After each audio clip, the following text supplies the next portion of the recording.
Baik, Bapak Ibu guru sekalian, Assalamualaikum warahmatullahi wabarakatuh. Waalaikumsalam warahmatullahi wabarakatuh. Izin Bapak KS pada kesempatan pagi ini dan juga Bapak Ibu guru sekalian, saya mendapatkan tugas dari pembelajaran PKG PJOK yang dalam hal ini berbentuk rencana tindak lanjut, di mana rencana tindak lanjut ini yang berbentuk SEM, Sport Education Model. Artinya pembelajaran yang dilakukan tidak hanya selesai pada satu kali pertemuan. Nah, di sini saya akan bersimulasikan terkait dengan permainan tradisional, yakni kasti. Lanjut. Sport Education Center itu merupakan model pembelajaran di mana semua itu melibatkan peran dari semua peserta didik dan juga Bapak Ibu guru sekalian. Nah, di mana di SEM ini, Sport Education Model ini, kita berbagi peran untuk melaksanakan sebuah event untuk kita kerjakan bersama-sama, semacam perlombaan seperti itu bahasa sederhananya. Lanjut. Nah, kemudian di sini adalah latar belakang SEM yang akan dilaksanakan bertepatan dengan bulan November ya. Bulan November, di mana bulan November ini merupakan momen yang sangat tepat karena ada yang namanya hari ulang tahun PGRI, yang mana tepatnya pada tanggal 25 nanti. Pembelajaran ini berbasis pembelajaran proyek, Bapak Ibu guru sekalian. Jadi dibutuhkan kerjasama antar sesama tim untuk menyelesaikan, untuk mensukseskan apa yang menjadi yang kita selenggarakan. Seperti itu. Lanjut. Nah, kemudian kenapa kita memilih perlombaan yang akan kita laksanakan di kasti? Karena kasti merupakan olahraga tradisional yang paling banyak diminati di wilayah pedesaan. Ya, tentunya kita tidak asing lagi kalau di desa-desa itu yang kita senangi hiburan, salah satunya adalah hiburan permainan bola kasti. Di mana di sini juga melibatkan pihak-pihak terkait nantinya ketika melaksanakan perlombaan yang akan kita lakukan. Nah, kemudian agar keberadaan perlombaan kasti ini tidak punah ya, maka kita akan melanjutkan dan melestarikannya dengan cara kita mengadakan event, dan momen ini pas sekali dengan hari ulang tahun PGRI. Nah, kemudian tujuannya di sini apa, Bapak Ibu sekalian, Bapak KS ya. Tujuannya yang pertama adalah memberikan edukasi peran. Kita memberikan peran kepada semua pihak yang menjadi anggota dari SEM ini, memberikan literasi di bidang olahraga. Jadi kita tidak hanya dijadikan peserta, nanti juga dijadikan penyelenggara atau panitia di dalam perlombaan di bidang olahraga ini. Kemudian murid dapat berpartisipasi aktif sesuai dengan tingkat kemampuan. Yang berikutnya tujuannya adalah menumbuhkan student agensi peserta didik, terlibat dalam olahraga aktivitas fisik, menumbuhkan sikap percaya diri, kreatif, dan tanggung jawab. Yang tidak kalah pentingnya adalah melestarikan cabang olahraga tradisional. Kemudian yang berikutnya adalah tujuan. Tujuannya adalah memahami aturan permainan kasti, mengembangkan keterampilan, melatih kepemimpinan, dan melatih kerjasama. Di sini ada melatih mengembangkan keterampilan. Jadi selain keterampilan kita bermain, juga kita keterampilan dalam mengelola manajemen perlombaan. Itu. Kemudian langkah-langkah adalah pemilihan peran. Pemilihan peran ada yang jadi wasit, ada yang jadi linmas, ada yang jadi hakim garis maksud saya, ada yang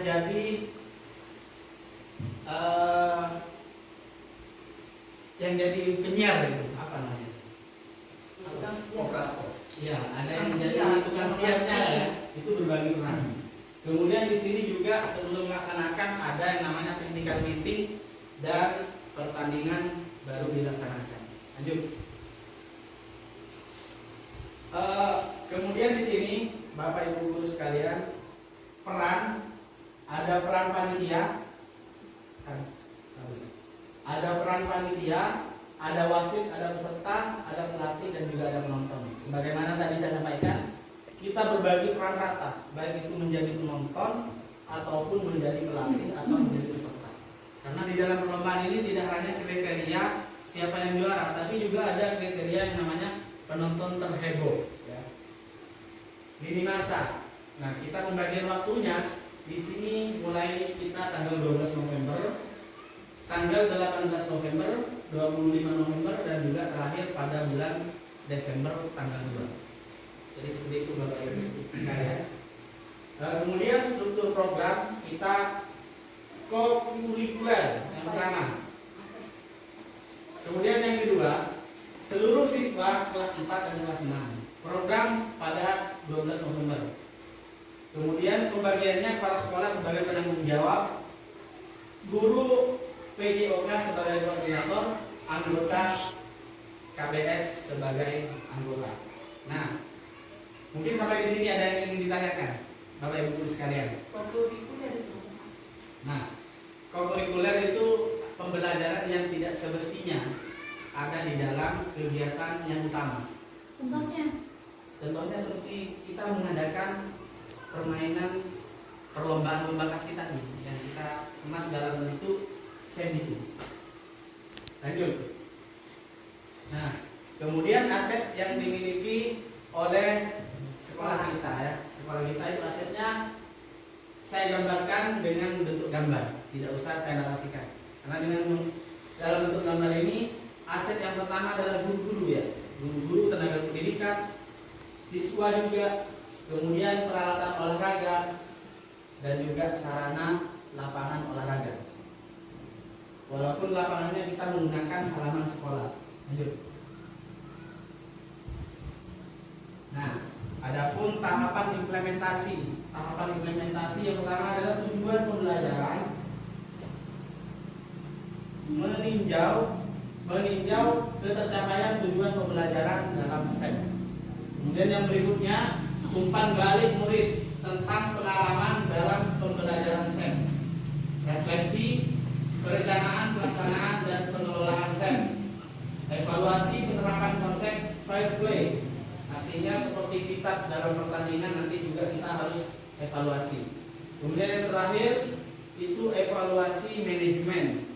Evaluasi manajemen kelas dan pengelolaan waktu. Efektivitas, kreativitas murid yang terlibat sesuai dengan perannya.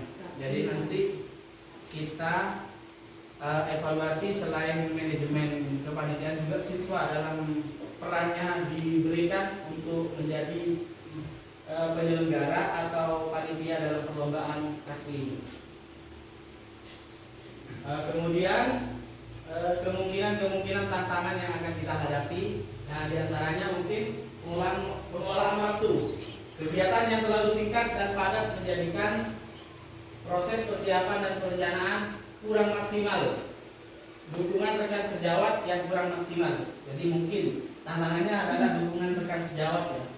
Manajemen tim, kesulitan dalam manajemen tim termasuk perdebatan, perbedaan.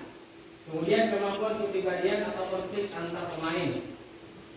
Yang berikutnya evaluasi umpan balik, memberikan evaluasi efektif dan memberikan umpan balik yang konstruktif pada setiap ketersediaan dana.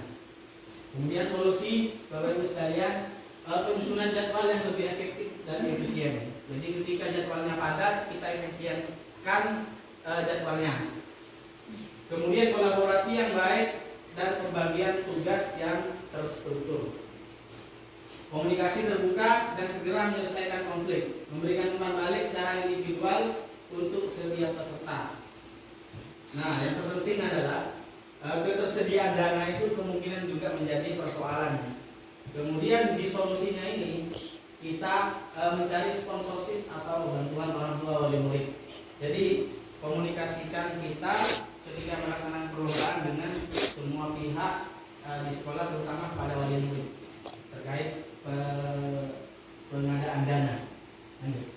Nah, mungkin Bapak Ibu guru sekalian itu yang bisa dipresentasikan. Karena ini sudah terakhir, terima kasih. Kurang lebihnya mohon maaf. Wassalamualaikum warahmatullahi wabarakatuh. Waalaikumsalam warahmatullahi wabarakatuh.